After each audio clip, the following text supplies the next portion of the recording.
আসসালামু আলাইকুম দর্শক বন্ধুরা, আশা করি সকলে ভালো আছেন, সুস্থ আছেন। আজকে আমি চলে এসেছি রাজশাহীর পদ্মার পাড়ের অসম্ভবকে সম্ভব করার এক গল্প দেখাইতে। চলুন শুরু করা যাক।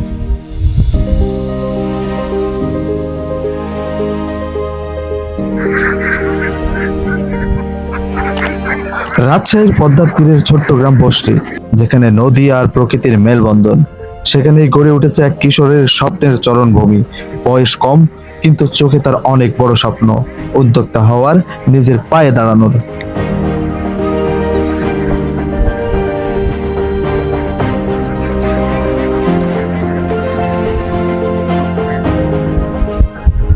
আমার নাম মহিন।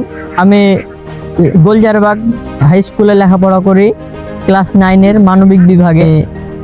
আমাদের বাসায় সদস্য 5 জন এবং আমার বাবা রিক্সা চালায়। এভাবে অভাব অনটনে আমাদের দিন কাটতো। কিন্তু আমি লেখাপড়ার পাশাপাশি ছোট একটা হাঁসের খামার করি এবং সেখান থেকে আমি কিছু অর্থ উপার্জন করি, ডিম বিক্রি করে বা হাঁস বিক্রি করে। এভাবে আমাদের সংসারের আমি হালটা ধরি। যে বয়সে মহিনের ঘুড়ি ওড়ানোর কথা, মাঠে বন্ধুদের সঙ্গে হাসি খুশি খেলায় মেতে ওঠার কথা, সে বয়সে মহিন ঘাম ঝরায় হাঁসের খামারে। খেলাধুলার জায়গা দখল করে নিয়েছে দায়িত্ব আর স্বপ্ন গড়ার এক নীরব সংগ্রাম। আমি প্রথমে আমরা 40টা নিয়ে আমি হাঁসের খামার যাত্রাটা শুরু করি এবং আমার বর্তমানে এখন আমার খামারে 520 পিস মতন হাঁস আছে। এটাই আমাদের হচ্ছে যে মূলত ডিমের হাঁস আমরা যেটা পেলে থাকি। এটার ওজন দেখাচ্ছে আনুমানিক 1.5 কেজি ওজনের হবে। এটা আপনার খাবার খায় গম, ভুট্টা এবং আরো অন্যান্য আনুষঙ্গিক খাবার খায়, প্রাকৃতিক খাবার পায় আমাদের আশপাশ থেকে। এটা আপনার দেখাচ্ছে আমাদের যে রোগ জীবাণু হয়, রোগ জীবাণুটা হলে আমরা ওষুধ দিয়ে থাকি, যেরকম পটাশ দিয়ে থাকি, আরো অন্যান্য আপনার ফার্মেসি থেকে ওষুধটা নিয়ে না আমরা তা প্রয়োগ করাই।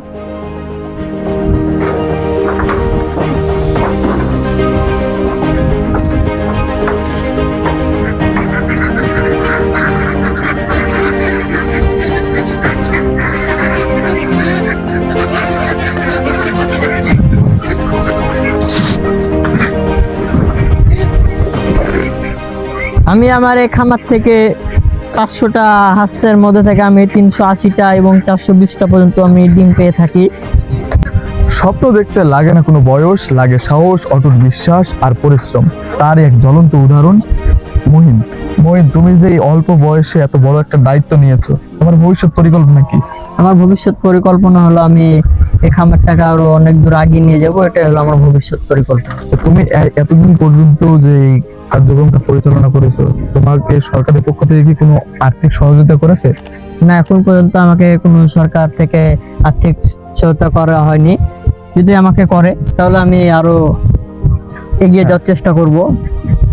সরকারের পক্ষ থেকে হয়তো আর্থিক সহযোগিতা পেলে এইসব তরুণের হাত ধরেই এগিয়ে যাবে বাংলাদেশ। মহিনের গল্প এখানেই শেষ নয়, বরং এ তো শুধু শুরু। আমাদের চারপাশে লুকিয়ে আছে আরো অনেক মহিন, যারা নীরবে অসম্ভবকে সম্ভব করে চলেছে। যদি আপনার এলাকাতেও এমন কোনো অনুপ্রেরণামূলক গল্প থাকে, তাহলে তা আমাদের সঙ্গে শেয়ার করুন। হয়তো আগামীবার দেখা হবে নতুন কোনো জায়গায় নতুন কোনো গল্প নিয়ে। ততক্ষণ পর্যন্ত সুস্থ থাকুন, ভালো থাকুন, আমাদের সঙ্গে থাকুন। ধন্যবাদ।